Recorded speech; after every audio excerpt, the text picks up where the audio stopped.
Pemirsa, gagal merayu Komisi Pemilihan Umum revisi Undang-Undang Pilkada ini menjadi jalan pintas agar kedua partai yang tengah berkonflik saat ini yaitu P3 dan Golkar bisa menjadi peserta Pilkada.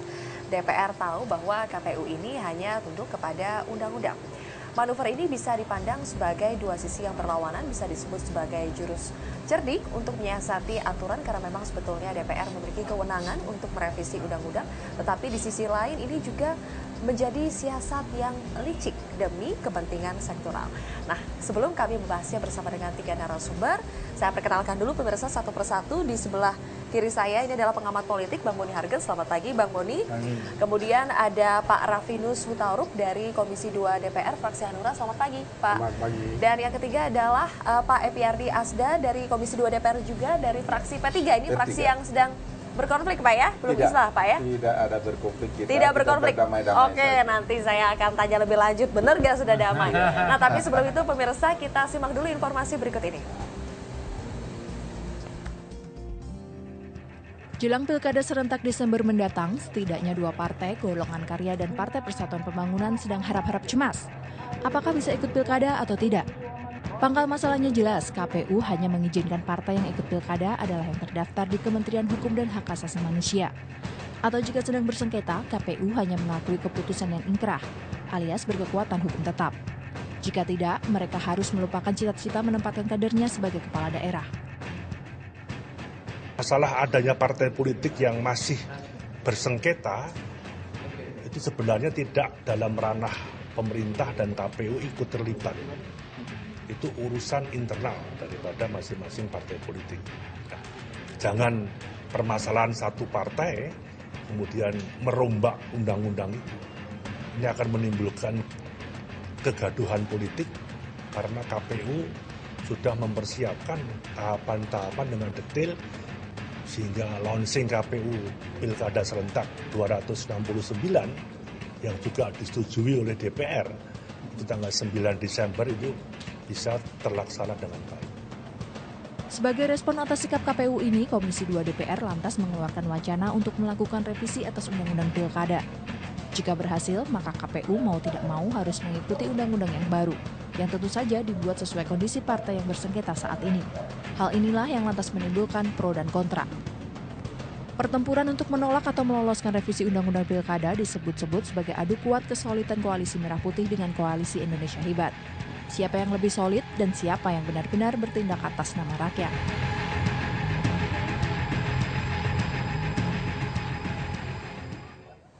Pemirsa, siasat Dewan menuju Pilkada itulah yang menjadi topik perbincangan kami pada pagi hari ini. Saya langsung ini pertama ke Pak Rufinus dulu. Pak Rufinus, saya mau tanya, sebetulnya sikap Hanura terkait dengan rencana revisi Undang-Undang Pilkada ini dan Undang-Undang Partai Politik seperti apa? Baik, jadi sebelum saya jawab, Hanura itu selalu melihat bahwa masalah ini adalah kita harus lihat masalah bangsa. Hanura memandang jangan sampai ada satu partai pun tidak ikut di dalam pilkada. Jadi hanya pertanyaannya adalah bagaimana supaya kedua partai yang sedang bermasalah ini ikut di dalam pilkada. Itu yang menjadi pertanyaannya. Nah, sekarang kita lihat posisi di dalam struktur sistem hukum kita, undang-undang pilkada ini kan sekarang sudah selesai. Nah, persoalannya adalah manakala undang-undang ini diterjemahkan oleh KPU tidak mendapat gambaran untuk melindungi partai-partai yang sedang bermasalah, pertanyaannya adalah apakah undang-undang ini mau dirubah atau tidak? Ya. Kan gitu. Nah, kalau saya melihat kontennya, substansi, saya pastikan sebenarnya undang-undang ini sudah mengatur secara baik. Kan gitu. Nah, hanya persoalannya sekarang, apakah permasalahan partai ini harus diatur di dalam undang pilkada? Bukan. Yang harus diatur harusnya apa? Di undang-undang partai politik. Jadi bukan undang-undang pilkadanya yang diobrak-abrik gitu. Okay. Nah, jadi kalaupun seandainya ingin lebih jelas lagi, tentu undang-undang masalah tata usaha negara peradilan ini yang harusnya dirubah gitu loh. Jadi bukan pada undang-undang pilkada. Nah, sekarang KPU merasa bahwa tidak ada derivasi daripada undang-undang ini untuk memprotek ada dua partai yang sedang bermasalah gitu. Jadi pertanyaan saya adalah apakah memang sudah waktunya undang-undang untuk dirubah atau tidak? Kan gitu. Itu juga yang pertanyaan saya, Pak. Nah itu dia, jadi makanya kita lihat nanti, karena ada struktur, ada sistem, ada mekanisme yang harus diikuti. Kalau ini datangnya dari pemerintah, dirilis, kemudian disetujui oleh DPR, kita kembalikan lagi.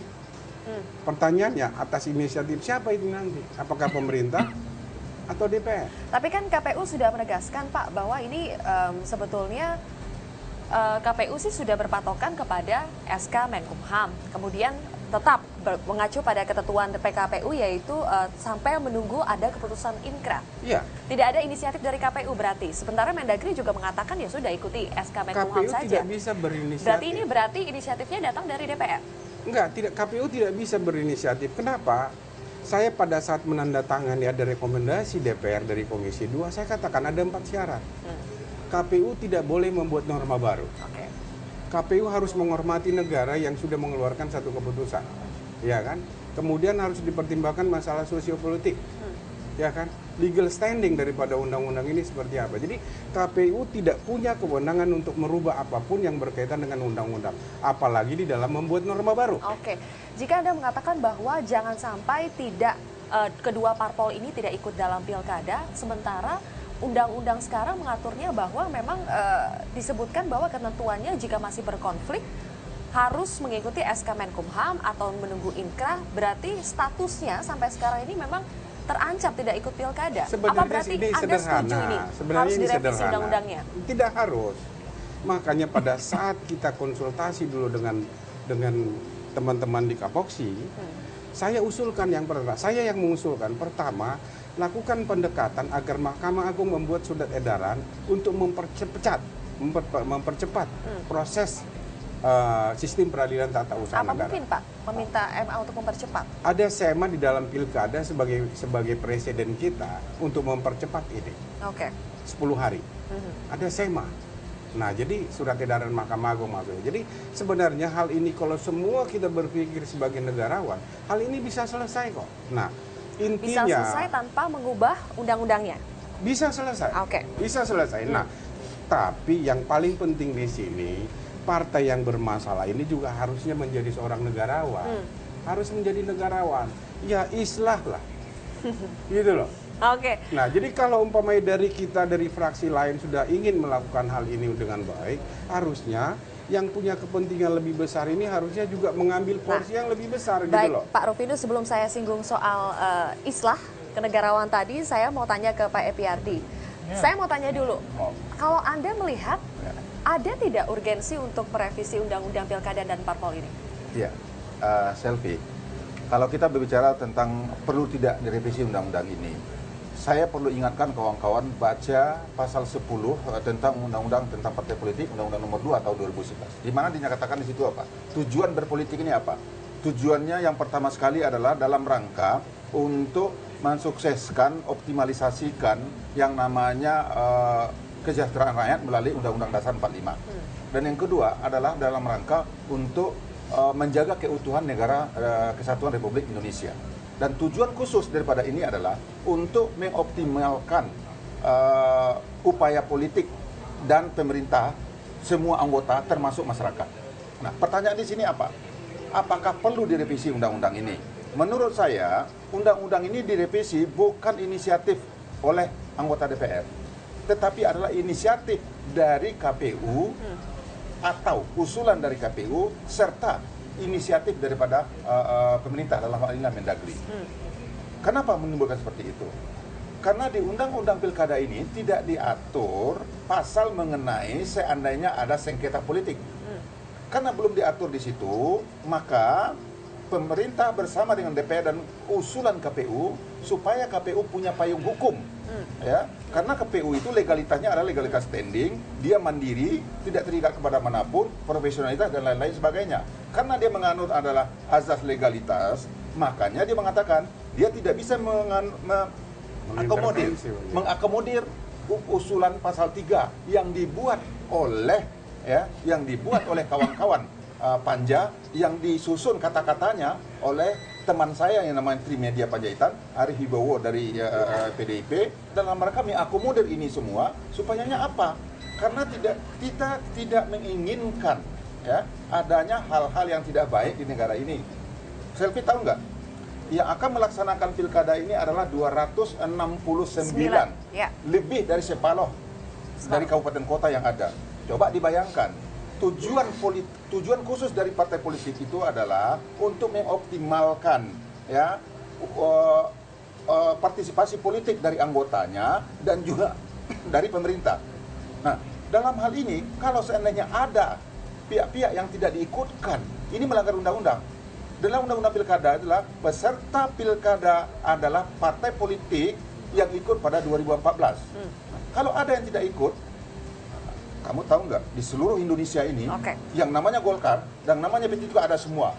Kalau ada yang tidak ikut dan tidak puas dengan ini, apa yang akan terjadi? Chaos negara ini, siapa yang bertanggung jawab? Nanti saya akan tanya Pak Epiardi, sebetulnya masalah ini kan bermula dari susahnya islah antara dua kepengurusan ini. Sebetulnya bermula dari situ. Tapi nanti Pak ya, nanti kita akan jawab setelah jeda berikut, termasuk saya juga akan tanya ke Bang Boni, apa penilaian Anda? Apakah urgent sebetulnya revisi undang-undang pilkada dan partai politik ini, pemirsa? Tapi kita harus jeda terlebih dahulu. Tetaplah bersama kami di Bincang Pagi.